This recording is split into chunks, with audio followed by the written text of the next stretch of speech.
तो कैसे हो otakus, welcome back to my channel Anime Tuber. तो आज हम एक बहुत अमेजिंग एनिमे के बारे में बात करने वाले हैं जो आजकल बहुत हाइप में चल रहा है, जिसका नाम है गाचियाकुता।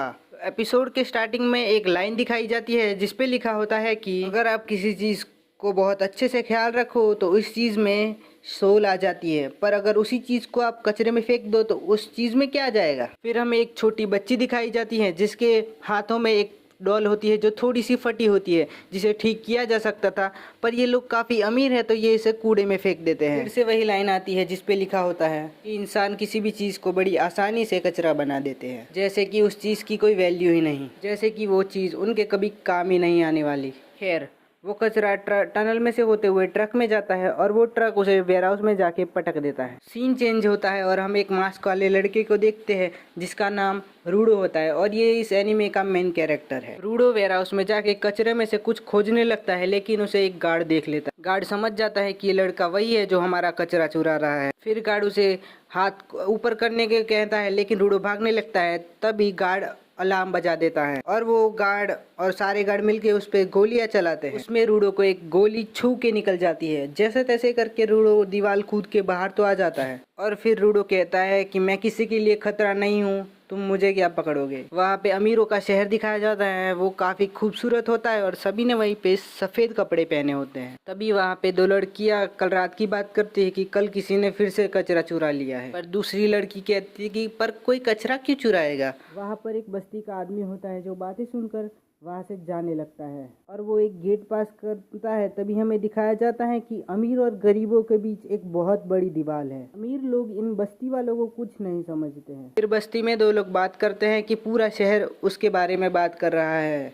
फिर हम रूडो को देखते हैं जिसके पास एक लड़की आती है जिसका नाम है चीवा। तो रूडो को डांटने लगती है कि तुम फिर कचरा चुराने गए थे ना। रूडो बोलता है कि अमीर लोग सारी काम की चीजें फेंकते रहते हैं और मैं उन्हें ठीक करके थोड़े पैसे कमा लेता हूँ। और फिर वहाँ पे तीन लड़के आते हैं और रूडो की चीज़ें तोड़ने लगते हैं और उसके हाथों के ग्लव्स पे कमेंट करते हैं कि इसके ग्लव्स के नीचे पता नहीं क्या चीज़ है। और फिर रूडो के बाप को वो दोनों नहीं कहते हैं। लड़का जीवा को भी कहता है कि तुम भी इसके साथ मत रहना, वरना तुम में से भी बदबू आने लगेगी। मुझे लगता है कि तू भी किसी दिन अपने बाप की तरह किसी का खून जरूर करेगा। जीवा कहती है कि तुम उनकी बातों पर ज्यादा ध्यान मत दो, तुम बहुत अच्छे इंसान हो, तुम अपने पिता की तरह कभी नहीं बन सकते। रूडो थोड़ा शर्मा जाता है और हमें पता चलता है कि रूडो जीवा को पसंद करता है। और तभी जीवा की नज़र उस डॉल पे पड़ती है जो रूडो कचरे के डब्बे में से लाया था और उसे ठीक कर रहा था। रूडो उसे डॉल बेचने से मना कर देता है। रूडो घर चला जाता है और हमें रेक्टो नाम का आदमी दिखाया जाता है जिसने ही रूडो को खाना खिला के या पाल पोस के बड़ा किया होता है, क्योंकि रूडो का बाप छोटा ही था तभी मर गया था। तो फिर रेक्टो कहता है कि रूडो तुम जीवा को अपने दिल की बात क्या क्यों नहीं देते। वो रूडो और जीवा की बातें सुन रहा था। तभी वो रूडो से कहता है कि तुम्हें अपने दिल की बात साफ साफ कर देनी चाहिए। और देख के रूडो कहता है कि आप हमारी छुप के बातें सुन रहे थे। फिर रेक्टो रूडो को डांटता है और कहता है कि तुम्हें चोरी करने की कोई ज़रूरत नहीं है, हमारे लिए मैं कमा रहा हूँ वही बहुत है।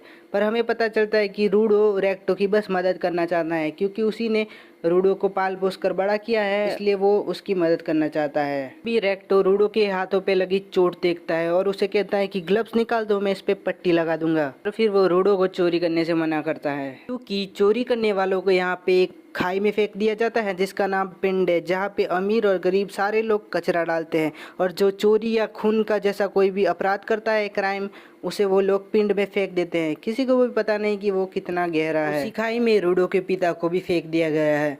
खैर, फिर हमें दिखाया जाता है कि रूडो अपने ग्लव्स निकालता है और उसके हाथ बहुत काले हैं, जैसे कि जल गए हो। तो फिर रूडो इसे अपने पिता को उसका जिम्मेदार ठहराता है। फिर हमें पता चलता है कि जब रूडो बहुत छोटा होता है तभी रेक्टो उसे ये ग्लव्स देता है, क्योंकि ग्लव्स के बिना उसे बहुत दर्द होता है और लोग भी उसे ठीक से नहीं देखते। फिर ग्लव्स पहनने के बाद उसका दर्द काफ़ी कम हो जाता है। तभी रेक्टो कहता है रूडो से कि अपने दिल की बात जीवा को जल्दी बता दो एक पप्पी देने के साथ। तभी हमें पता चलता है कि कोई आदमी इनकी बातें घर के बाहर से रह के सुन रहा होता है। उसके अगले दिन रेक्टो रूडो को कहता है कि तुम्हें थोड़ा हंसना चाहिए, हंसना बहुत अच्छी बात होती है। उसके बाद रूडो डॉल लेकर चला जाता है और जीवा को ढूंढने लगता है। तभी उससे पिंड देखता है। तो दोस्तों, पिंड एक बहुत बड़ी खाई है जिसमें आसपास के टाउन के लोग कचरा डालते हैं और जो अगर कोई क्राइम करे तो उसे भी वहीं खाई में डाल दिया जाता है। पिंड इतनी गहरी और बड़ी है कि किसी को नहीं पता कि जिसको उसमें फेंक दिया जाता है उसके साथ क्या होता है। तभी हमें पता चलता है कि आज भी किसी को पिंड में फेंका जाता है और तभी जीवा आ जाती है और वो रूडो से कहती है कि तुम भी नज़ारा देखने आए हो क्या। जीवा कहती है कि पिंड को जानबूझकर हमारी बस्ती के पास बनाया गया था जिससे हम डरते रहे और कभी क्राइम ना करें। जीवा कहती है कि किसी दिन अगर तुम्हें भी पकड़ लिया गया तो तुम्हें भी इसी पिंड में फेंक दिया जाएगा, इसलिए तुम्हें कचरा चोरी करना बंद करना पड़ेगा। फिर रूडो कहता है कि कल रात रेक्टो ने भी यही बात बोली थी। फिर जीवा कहती है कि तुम्हें भी तुम्हारी चिंता है इसलिए वो तुम्हें ऐसी बात बोलते हैं। अभी रेक्टो चौंक जाता है और कहता है कि वो भी प्यार करते हैं मतलब अनजाने में जीवा ने भी कन्फेस कर दिया था कि वो भी रूडो को प्यार करती है। वो सुनकर रूडो बहुत शर्मा जाता है और वो डॉल जीवा को दे देता है और जीवा उस डॉल को लेने के बाद बोलती है कि मैं इसका हमेशा अपने साथ ही रखूंगी और बहुत ख्याल रखूंगी। रूडो ये सुनकर बहुत खुशी से भागता है और रेक्टो को बताने जाता है। तभी वो एक पुलिस वालों से टकराता है और कहता है कि ये लोग यहाँ क्या कर रहे हैं। खैर वो घर की तरफ फिर से भागने लगता है और घर के दरवाजे पे पहुंचने के बाद वो सोचता है कि मैंने तो जीवा को साफ साफ प्रपोज ही नहीं किया। रेक्टो बोलेगा कि तुम फिर से जाओ और जीवा को साफ साफ प्रपोज करो। फिर हम देखते हैं कि रूडो घर का दरवाज़ा खोलता है और उसके होश उड़ जाते हैं क्योंकि किसी आदमी ने जो मास्क पहन के आया है उसने रेक्टो के पेट में तलवार घुसा दी होती है। रूडो गुस्से में उसकी तरफ भागता है लेकिन उसने रूडो को मार कर बांध दिया होता है। फिर हमें पता चलता है कि उसके पास कोई बुक है लेकिन वो रूडो को कुछ नहीं करता और वहाँ से चला जाता है। फिर रूडो उठता है और देखता है कि रेक्टो अभी भी जिंदा है। फिर रेक्टो रूडो से कहता है कि यहाँ से भाग जाओ और इस दुनिया को बदल दो। उतने में ही रेक्टो की मौत हो जाती है। तभी वहाँ पे पुलिस आ जाती है और उसे रूडो के खूनी मानकर उसे पकड़ लेती है। तभी आसपास के लोग आ जाते हैं और सबको पता चल जाता है कि रेक्टो की मौत हो चुकी है और सारे रूडो को उसके इल्जाम में लटका देते हैं पिंड के ऊपर। और वो लोग बोलते हैं कि तुमने सिर्फ चोरी नहीं की, तुमने किसी की जान भी ली है, चाहे वो मामूली बस्ती का आदमी क्यों ना हो, तुम्हें इस पावन धरती पर रहने का कोई हक नहीं है। और रूडो को मौत की सजा सुनाई जाती है और सारे नारे लगाते हैं कि इसे पिंड में फेंक दिया जाए। तभी बस्ती वाले भी नारे लगाने लगते हैं और रूडो को कुछ समझ नहीं आ रहा होता है। तभी रूडो जीवा को देखता है और जोर से कहता है कि रेक्टो को किसी ने मार दिया है, तुम्हें उसके खूनी को ढूंढना होगा। पर जीवा कहती है कि मैंने तुम पे भरोसा किया था पर तुम तो खूनी ही निकले और वो उसकी दी हुई डॉल फेंक कर चली जाती है। सारे लोग बोलते हैं कि इस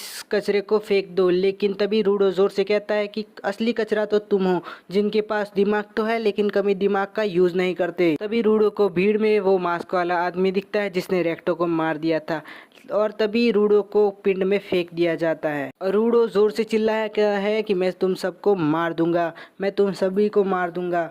और फिर हमें पता चलता है कि रूडो काफ़ी देर से बस गिरे ही जा रहा है, नीचे ही गिरता जा रहा है। और फिर हमें पता चलता है कि रूडो बेहोश हो गया है और जब रूडो खड़ा होता है तब उसके पीछे एक बहुत बड़ा मॉन्स्टर होता है जो कचरे से बना होता है। तो यहीं पे एनीमे का ये एपिसोड खत्म हो जाता है। तो आप बताना कि क्या रूडो अपना बदला ले पाएगा और रूडो क्या यहाँ पे जिंदा रह पाएगा।